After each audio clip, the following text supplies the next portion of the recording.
Hi, I'm Randall Heyman. Welcome to my Corona Help playlists. If you'd like me to make a video for you, then contact me, and if I think I can help you, I will do so. So today we're talking about the second isomorphism theorem for rings. This is in some ways a follow-up to the first isomorphism theorem for rings, and Carolina watched that first video of mine, and she asked if I could do one on this second theorem. So I'm happy to do that. Just before I go on, I'll just mention the first isomorphism video I did. There's a few errors there. Firstly, the mic is very poor. I wasn't using this mic. I was using the one in the computer, and you know, out of 250 videos, that's the one where it turned out I used the wrong microphone. The second thing is, at some points, rather than say equivalence class, I say asset class.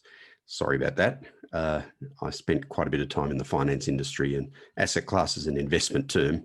And so hopefully you can look past that if you have a look at the first isomorphism theorem for rings. Okay, so let's talk about the second one.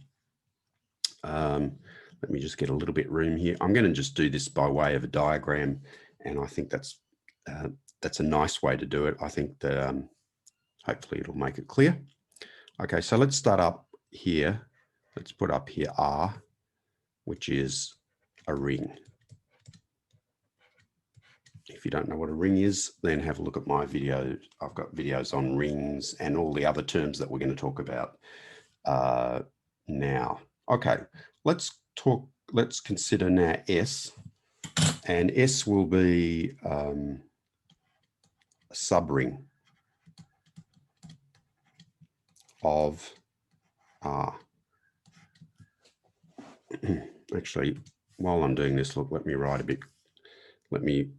bit larger. Some people complain that I don't write large enough. A ring. Okay, and S can be a subring.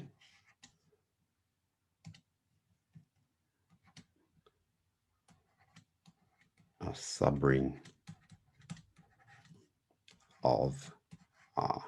And over here, we're going to have I, and I's for an ideal. So this is an ideal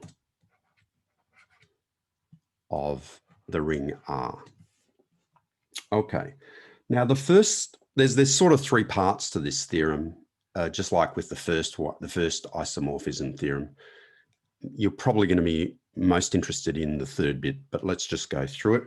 The first thing is that we can construct something using this subring and this ideal. So let me draw hopefully some nice straight lines up here. I'm going to go from about there to there, and we're going to call this S plus I. So what is this? This is the set of S, little s, plus little I. Actually, let me write a little bit larger. So, so this is the set, little s plus little I, such that S is an element of the subring and I is an element of the ideal. And this sits below in our hierarchy, below the ring. Now, the first thing that we can say is this one. The first fact is that S plus I is itself a subring of R.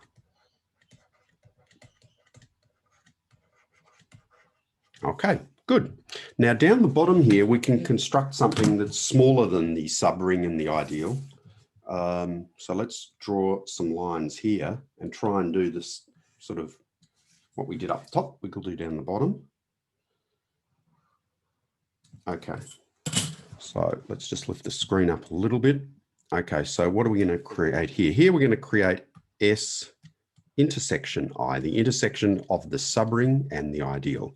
And of course, this is the set X, little x, such that X is an element of S and X is an element of I. It's just the common elements of S and I.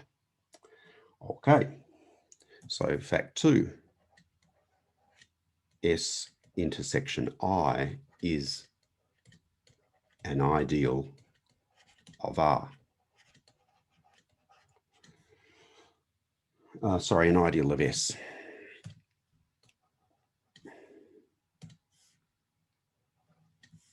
Okay, so that's interesting. Okay, now the third thing relates the two things that we've created indirectly. Okay, so let's change colors. Green is probably good. Okay, so here we're going to create, we've got this S plus I, sorry, let's go with the finer point. Okay, we've got the S plus I and the I. So I suppose in some ways the most natural quotient group here to create is S plus I quotiented out by I. And let's now go down the bottom here. If we've got here S and this bit here, S intersection I, then the most natural quotient group here is, a quotient ring is S quotient out the intersection of S and I. Good. So we've created now two new entities, sets. Okay, so the third thing that we can say is that there is an isomorphism between these. So in other words, S plus I quotiented out by the ideal is isomorphic. I'm using now the proper symbol for isomorphic in this context. In the previous video, I just used the squiggle like that, which is more a number theory type of idea. Okay, and that's isomorphic to S quotiented out by the intersection of S and I. And so that's probably all you need to know. But I mean, if you want to take it further, which good idea too, if you want to look at a real example. So obviously an isomorphism means that there's a function and an inverse. So I'm just going to put up here one of the sides. So one of the functions is from S plus I quotient I, and we're going to map it onto S quotient S intersection I. And let me just write out what that is. And what this does is it takes little s plus I, that equivalence class, and maps it to S plus S intersection I.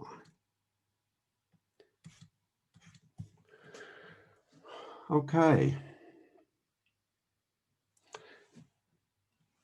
So I think that's all I wanted to say. If you've got any questions, let me know.